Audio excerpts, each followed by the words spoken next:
My fiancée and her family made fun of my elderly mother in front of everyone, so I canceled the wedding and took all the money. Be me, 31 years old, living in San Diego, working as a civil engineer at a respected firm. Was engaged to a girl named Kate until recently. Thought she was the one I'd spend my life with. Met her about 5 years ago at a friend's beach party. She had this amazing smile, always ready with a quick joke. We just clicked instantly. Decided to propose last year. Felt like perfect timing, perfect person. Wasn't just marrying Kate though. Was also kind of marrying her family. Her parents, Robert and Maria, are something else. They're the loud type. Always need to be center of attention. Always have an opinion about everything. First thought, it was just their personality. Started seeing how their attitude affected everything over time. Before getting into what happened, need to tell you about my mom. Her name was Eleanor, best person I've ever known. Passed away 2 years ago. Lost her battle with cancer after fighting for 3 years. Watched her fight that horrible disease. Still found ways to put others first. Most humbling thing I've ever seen. Taught me everything about kindness, about generosity, about standing up for what's right. Mom wasn't just my rock. She was a lifeline for so many people. Had this way of helping people. Never made them feel embarrassed. Never made them feel like they owed her. Just quietly did what needed to be done.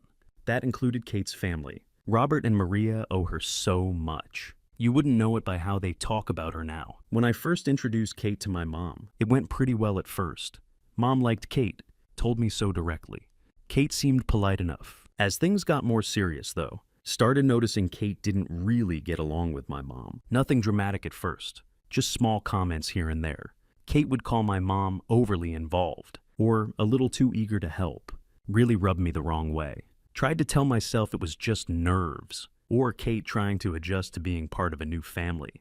Thing is, my mom did so much for Kate's family. Years ago, their family restaurant was about to shut down. Mom co-signed a loan to help them out. Nobody else would take that risk, but Mom believed in them. She even helped organize their finances, put together a plan to make the business profitable again, and it worked. Restaurants survived. Robert and Maria got to keep their livelihood. But it didn't stop there. Their restaurant's industrial oven broke down one day. They didn't have money to replace it. Mom paid for it outright. Didn't want them to lose business. Never asked for the money back, even though she could have used it for her own medical bills later. That's just who she was. Then there was Kate's older brother, Tom. He was struggling to finish college. Couldn't afford tuition for his last semester. Mom stepped in, covered the cost, so he wouldn't have to drop out. Education is one thing no one can take away from you. That's what she always said. Wasn't just money she gave. It was time and energy too. Spent hours helping Kate's family with everything. From bookkeeping advice to babysitting Tom's kids so he could study. Not once did Robert, Maria, or Tom properly thank her. Sure, they said thanks in passing, but no real acknowledgement of what she'd done. Mom never cared about that though. She wasn't in it for recognition. Just wanted to help people. When Mom passed away, I was completely devastated. She was my whole world. Losing her felt like losing part of myself. Kate was there for me during the worst of it. Or at least I thought she was. Looking back now, realized a lot of her support was just doing bare minimum. She'd say things like, "You need to move on," or "Your mom wouldn't want you to be stuck in grief." Maybe that was true, but it didn't feel comforting, just felt dismissive. Leading up to the wedding, started noticing more red flags. Kate was weirdly dismissive about my mom, especially during ceremony planning.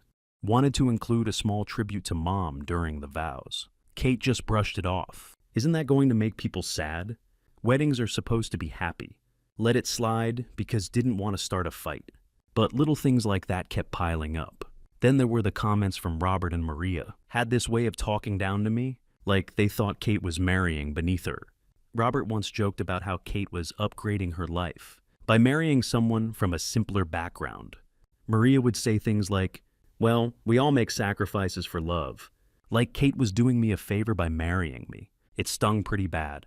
Kept my mouth shut for Kate's sake. Looking back now, wish I'd spoken up sooner. Maybe could have saved myself some heartache. Kept telling myself things would get better. Once the wedding was over, once the dust settled, couldn't have been more wrong. Fast forward to about a month before the wedding.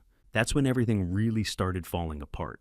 Robert and Maria offered to host rehearsal dinner at this fancy Italian restaurant they had connections with. At first thought it was a nice gesture. Maybe they were trying to smooth things over. All the snide comments, all the awkward moments during wedding planning. Told myself maybe this was their way of showing some class. For context about this dinner, they didn't just offer to host it, made a huge show of how generous they were being. Maria kept bringing it up in conversations. Oh, we've put so much effort into making this rehearsal dinner perfect. It's going to be the talk of the town.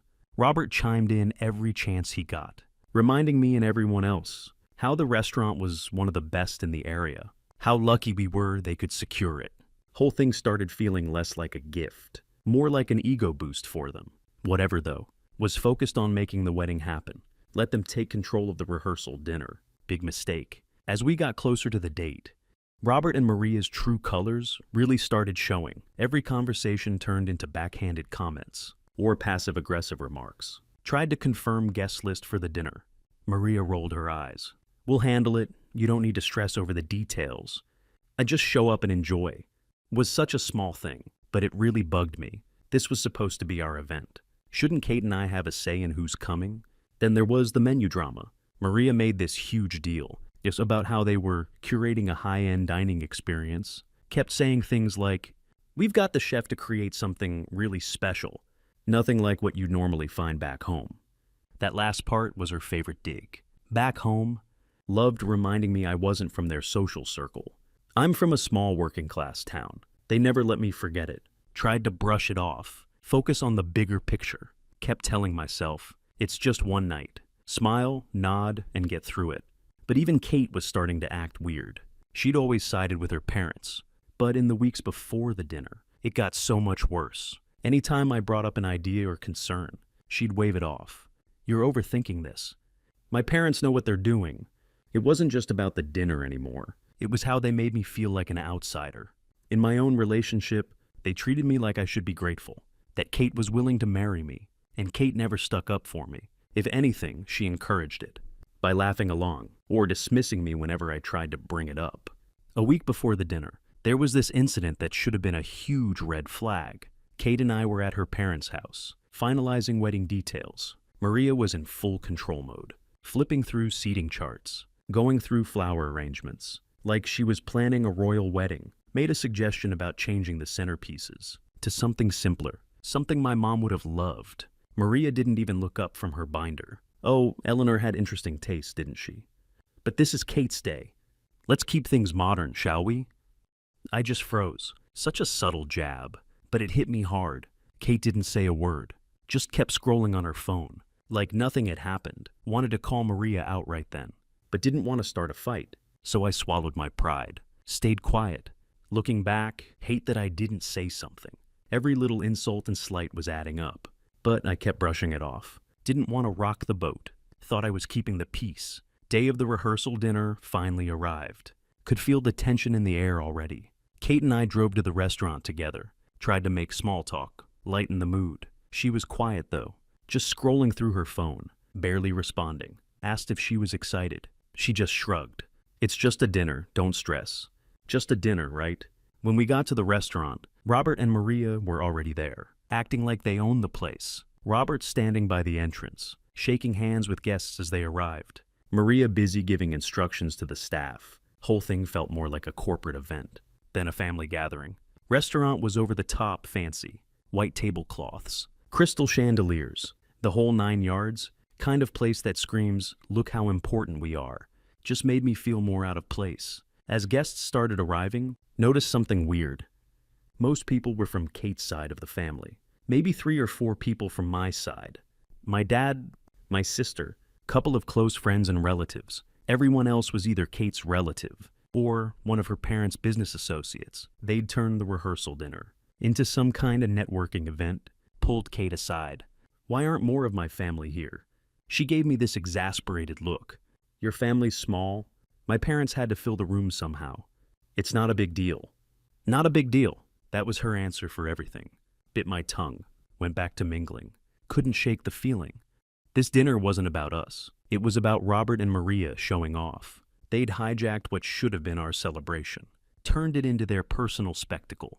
After everyone had eaten, real show started. Robert was first up for speeches, grabbed the mic like he was giving some keynote address at a conference, not talking about his daughter's wedding. Cleared his throat. Welcome, everyone. Tonight is about celebrating the union of two families.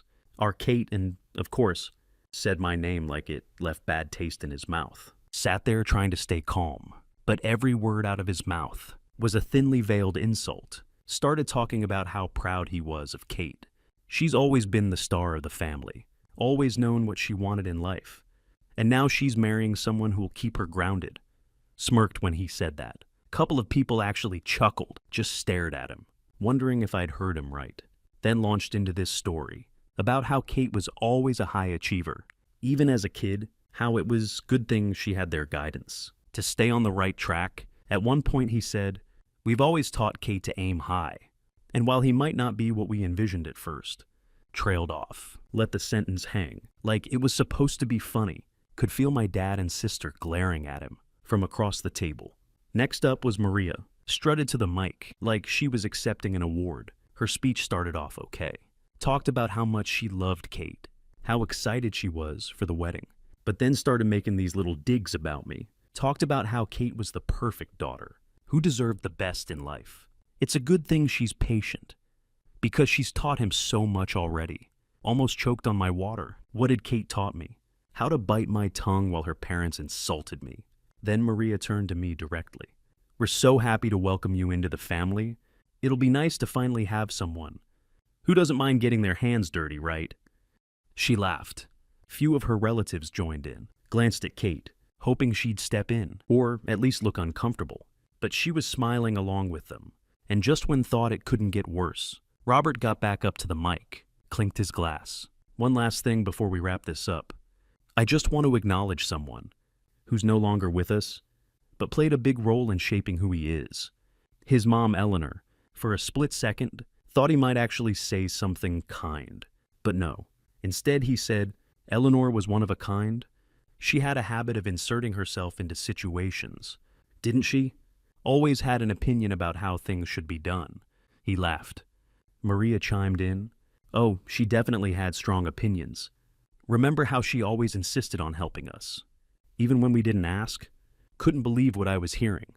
They were talking about my mom, like she was some nosy neighbor." Robert wasn't done. But in all seriousness, Eleanor was a generous woman. She helped us out a lot. Sometimes too much, if I'm being honest. He winked. Like it was some kind of inside joke. Room got quiet, but Robert just kept going. "We'll be sure to keep her spirit alive at the wedding. Let's hope he doesn't inherit her enthusiasm for taking charge. We wouldn't want him meddling too much, right?" That was it. Felt my face get hot. Fists clenched under the table. Glanced at Kate, waiting for her to say something. Anything to shut them down. But she just laughed. Said, "Oh, Dad, stop." Like it was all harmless fun. Harmless fun. They were mocking my mom's memory in front of a room full of people. And Kate thought it was funny. Couldn't believe it. The worst part was, Robert and Maria acted like they were being charming. Had this smug look on their faces, like they thought everyone was laughing with them. When I looked around the room, though, could see that wasn't the case. When Robert finally sat down, tension in the room was thick enough to cut with a knife. Clinking of forks and glasses started again. As people awkwardly tried to move on from the train wreck of a speech, Kate leaned over, whispered, "Are you okay?" Her tone was casual, like she was asking if I wanted more water. Not if I was seething with rage. Didn't even look at her. Just nodded, jaw clenched so tight, thought my teeth might crack. But then Maria walked over to our table. "I hope you weren't offended," she said sweetly. "Robert and I just wanted to add a little humor. It's all in good fun." That's when something snapped in me. Couldn't stay quiet any longer. Stood up, chair scraping loudly against the floor. "Are you serious right now?" Said it low but shaking with anger. So there I was, standing in the middle of the rehearsal dinner, chair still slightly tipped back. Room had gone dead silent. Like someone had muted the TV. All eyes were on me, but didn't care. Heart was pounding. Face was hot. Knew I couldn't just let this slide. Robert and Maria's mocking of my mom was already too much. But that fake apology from Maria, that was the final straw. "Are you serious right now?" Repeated, looking directly at Maria. She froze for a second, probably not expecting me to actually call her out. When Robert looked up from his drink, like I'd just insulted him. Kate whispered, "Stop," but ignored her. "Let me get this straight." Said it louder now. "You spent the entire night taking cheap shots at my mom, the woman who helped your family, when no one else would, and now you're acting like it was just a joke? You think that's okay? Robert leaned back in his chair, folding his arms. Relax, he said, smirking. You're overreacting. It was all in good fun. Good fun? Shot back. You called her meddling. You said she was too much. You mocked her generosity, like it was some kind of flaw. How was that good fun? Tension in the room was unbearable. Could see Kate's cousins looking down at their plates, clearly uncomfortable. My dad was staring at Robert, like he wanted to punch him. My sister had her arms crossed, glaring at Maria, like she was waiting for her turn to jump in. Maria tried to laugh it off. Oh, don't be so sensitive. We were just sharing a few stories. Everyone knows how Eleanor liked to take charge. Couldn't believe what I was hearing. Take charge? My voice rising. She helped you.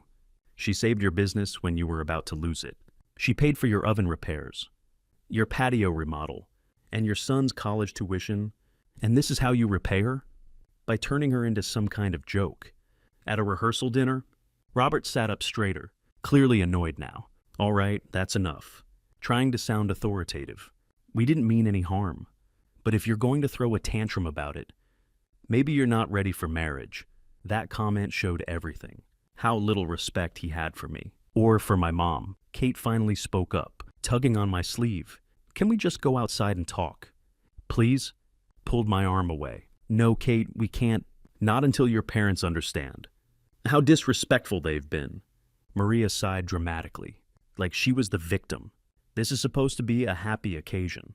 You're ruining the evening for everyone. I'm ruining the evening? Voice shaking with anger. No, Maria.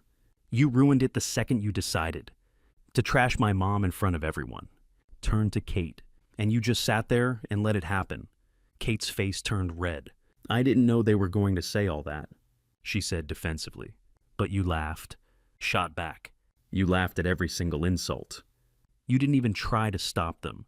At this point, whispers in the room started picking up. People leaning over to each other, murmuring about the scene unfolding, could feel the weight of their stares, but didn't care. This wasn't about them. This was about standing up for my mom. Robert stood up, clearly fed up. All right, if you're so offended. Maybe you should leave. Pointing toward the door, for a moment considered it. Thought about just walking out, leaving them to their perfect little dinner. But then looked around the room. At my dad, my sister, my few friends who came to support me. They were all watching, waiting to see what I'd do. Realized I wasn't going to let Robert and Maria get away with it. Not this time. No, said firmly. I'm not leaving. Not until you understand what you've done. Robert opened his mouth to respond. Cut him off. You act like my mom was some overbearing busybody. But without her, you wouldn't even have this restaurant connection. She didn't do any of that for recognition or praise. She did it because she cared. And now you're sitting here, trashing her memory, like it's some kind of punchline. That's not just disrespectful. It's disgusting. Room went completely silent again. Even Robert looked taken aback, like he didn't know how to respond. Maria opened her mouth, but no words came out. Kate just sat there, staring at the table, face a mix of embarrassment and anger. Finally, Robert muttered, "We didn't mean it like that." "It doesn't matter how you meant it," said back. "What matters is how it came across. You don't get to rewrite who my mom was, just because it suits your narrative. She deserved better than that. And honestly, so do I." With that, stepped back from the table, grabbed my coat. "You want me to leave? Fine. But don't expect me to come back." My dad stood up immediately, ready to follow me out. My sister grabbed her purse, shot one last glare at Maria before joining us. A couple of my friends stood up too, looking unsure but supportive. Kate called after me, "Wait," but didn't stop. Walked out of that restaurant, head held high, even though heart was pounding in my chest. Outside, my dad put his hand on my shoulder. "You did the right thing. Your mom would be proud." Nodded, but didn't feel proud. Felt angry and betrayed. Realized something important. If she couldn't stand up for me, or for my mom, maybe she wasn't the person I thought she was. Part of me thought I'd done the right thing by walking out, but other part couldn't shake the feeling that it wasn't enough. If I left things as they were, Kate and her family would just spin the story, make me the bad guy. They'd frame it as me being too sensitive, or overreacting. No, couldn't let that happen. This wasn't just about me. It was about my mom, her memory, what I stood for. Took a deep breath, turned to my dad. I need to go back in there. What? My sister blurted out. Why? You don't owe them anything. I know. Looking at her, but I'm not leaving this unfinished.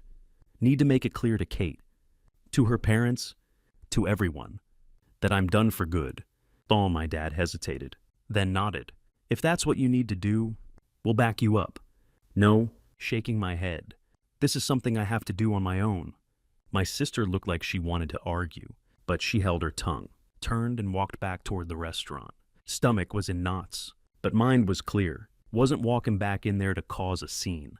Was walking back in there to end things. Once and for all, people were whispering to each other, stealing glances at the door. As I walked back in, Kate was still sitting at the table, face pale, eyes wide when she saw me. What are you doing? She said, standing up, ignored her question, walked straight to the front of the room, where Robert and Maria were still seated, looking far too pleased with themselves. Robert raised an eyebrow, clearly not expecting me to come back. Maria gave me that same fake sweet smile she'd been using all night. Back so soon? Robert said sarcastically. Didn't bother responding to him. Instead, turned to face the entire room. Excuse me, everyone, said loud enough for all to hear. Murmuring stopped instantly. All eyes were on me again. Heart was pounding, but kept my voice steady. I have something I need to say. Glanced at Kate, now standing frozen by the table, hands clasped tightly in front of her.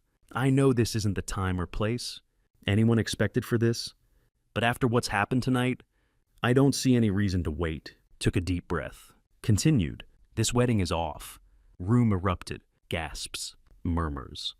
Scraping of chairs filled the air. As people turned to each other, Kate's jaw dropped. Hands flew to her mouth. No, she whispered, but held up my hand to stop her. Room went dead silent now. Even the waitstaff had stopped moving. Standing frozen in corners of the room, turned back to the rest of the guests.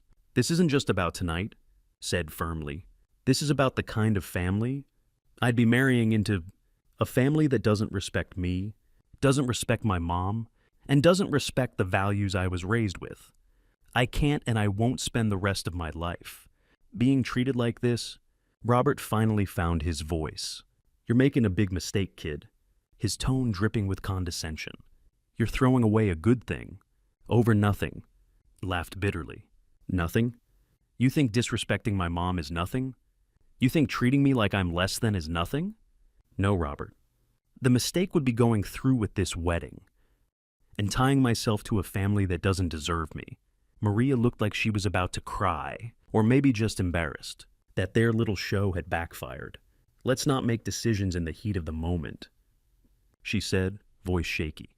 We can talk about this tomorrow, when everyone's had a chance to cool down. No, said firmly.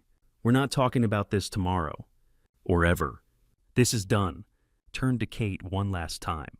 Her face was streaked with tears. She looked like she didn't know whether to scream or beg. Walked back toward the door, my footsteps echoing. In the silent room, as reached for the handle, heard Kate call after me one last time. Please don't do this. Paused for a moment, hand on the door, then turned back and said, I already did. Walking out of that restaurant felt like ripping off a Band-Aid. There was a sting, sure, but the overwhelming feeling was relief. It was over.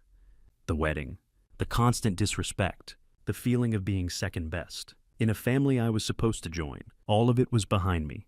Next morning, real fallout began. Woke up to about 100 unread messages, most from Kate, few from Robert and Maria, even couple from random relatives of hers, who I barely knew. The tone ranged from pleading to outright nasty. Kate's texts were full of apologies. I'm sorry. I didn't mean to hurt you. Please just talk to me. Robert's were more aggressive. You embarrassed us in front of everyone. You'll regret this. And Maria, she tried to play the victim. I can't believe you do this to Kate. She didn't deserve this. Ignored all of them. By mid-afternoon, Kate showed up at my apartment. Knew it was coming. Had been bracing for it all day. But didn't make it any easier.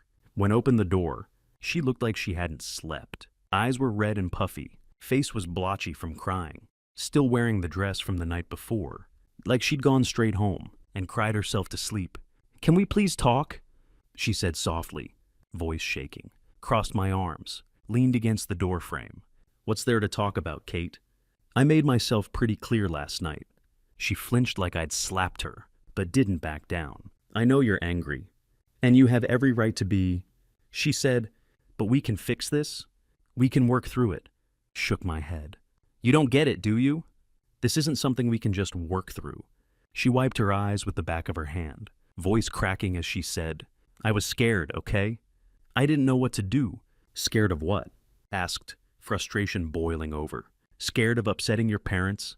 Scared of making a scene? She didn't have an answer, just stood there crying, while I stared at her, waiting for something. Anything that would make me believe. She actually understood what she'd done, but nothing came.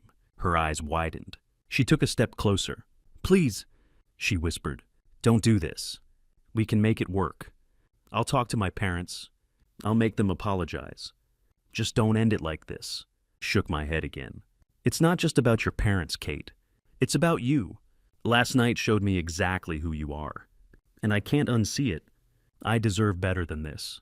She stared at me for a moment, her face crumpling. As the reality sank in, one Saturday afternoon, was cleaning out my mom's old keepsake box, something I'd held onto since she passed. Inside were things like her favorite necklace, pair of earrings she wore to church, and a small, delicate locket, with a picture of my grandmother inside.